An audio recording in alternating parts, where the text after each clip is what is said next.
Hey everyone, my amazing hosts in Morogoro did something so amazing and so special for me.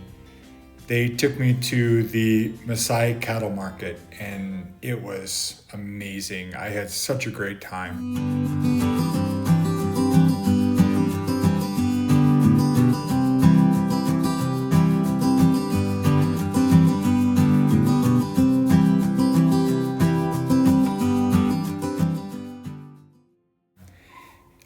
Once again, thank you everyone who's supported this journey.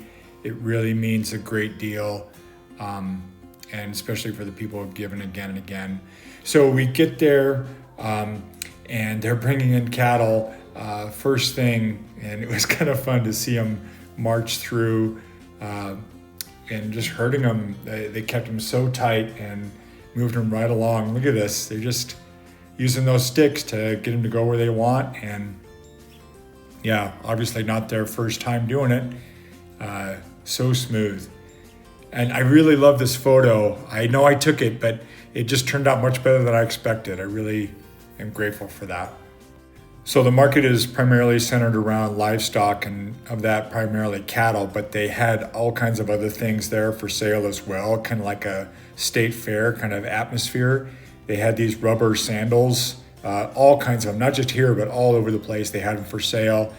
They had a lot of amazing produce. A lot of it reminded me of the market that I was in Morogoro. Really fantastic. All the sights and smells and sounds, really amazing. The cows seem skinny to me, but maybe that's just the way they are there. I'm not sure.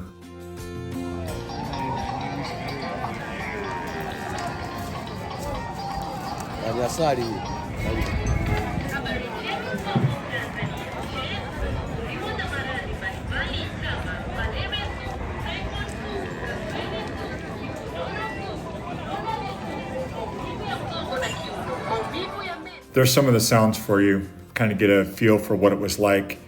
And really, like I said, it was like a state fair. I didn't see a whole lot of difference. Look at all the people. Can you see them clear in the back there? This is the largest group of people and animals there. But it really felt like a state fair atmosphere. And you see how tight they got this group. That cow just backed right up in with the others. And then this gets a little bit crazy here.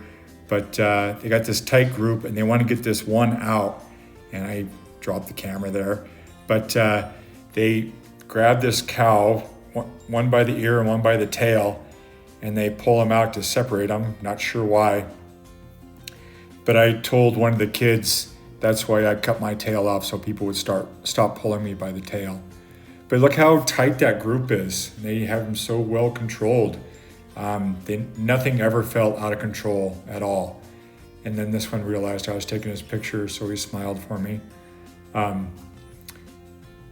Yeah, and again, just another view of what's happening here. This was such an incredible cultural experience. I mean, you never get to do anything like this. This is such a gift. I felt so privileged to be here and experience this.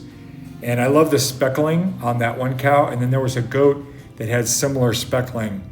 It's really interesting. I haven't seen that a lot and I really like it. So this is another kind of adjacent field.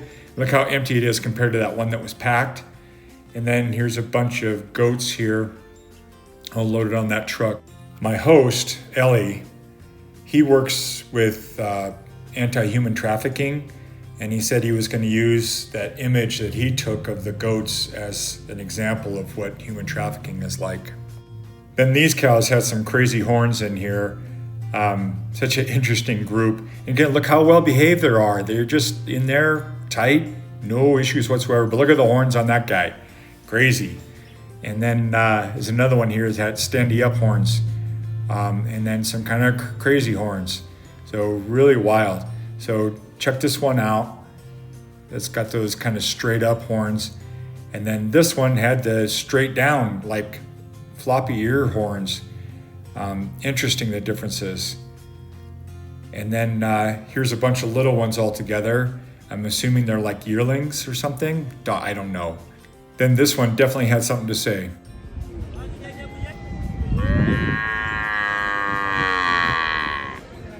How sweet is that? Let's listen again.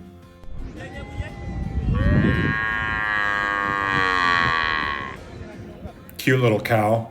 And then here's one, it's got kind of floppy around horns, one up, one down, kind of crazy. But there were so many in the traditional dress and carrying their traditional tools and stuff. It was just, like I said, it was so fun and so fascinating to me.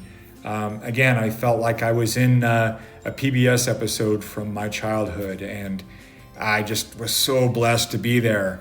Thank you, Ellie, for taking me. I am so appreciative.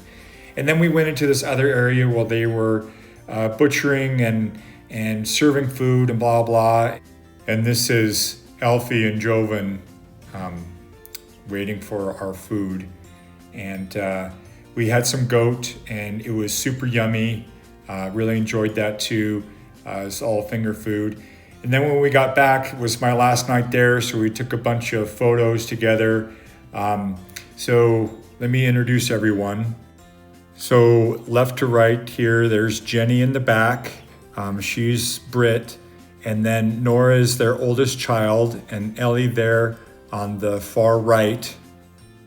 Joven is sitting on Jenny's lap, and Theo is sitting on Nora's lap, and there's Alfie's best smile for us.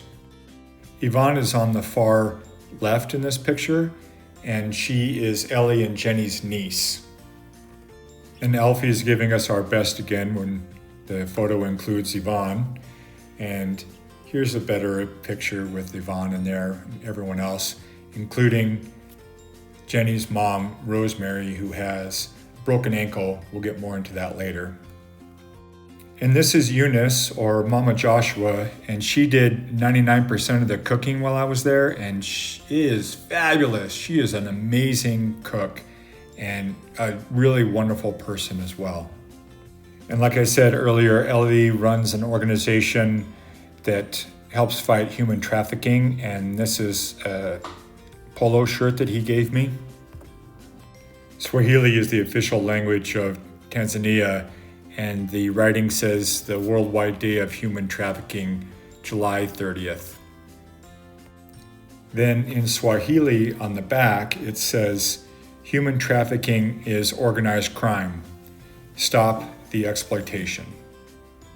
This was such an incredible day, and I just can't say thank you enough to this incredible family for hosting me and for treating me to such an incredible, beautiful experience. Please give this a thumbs up.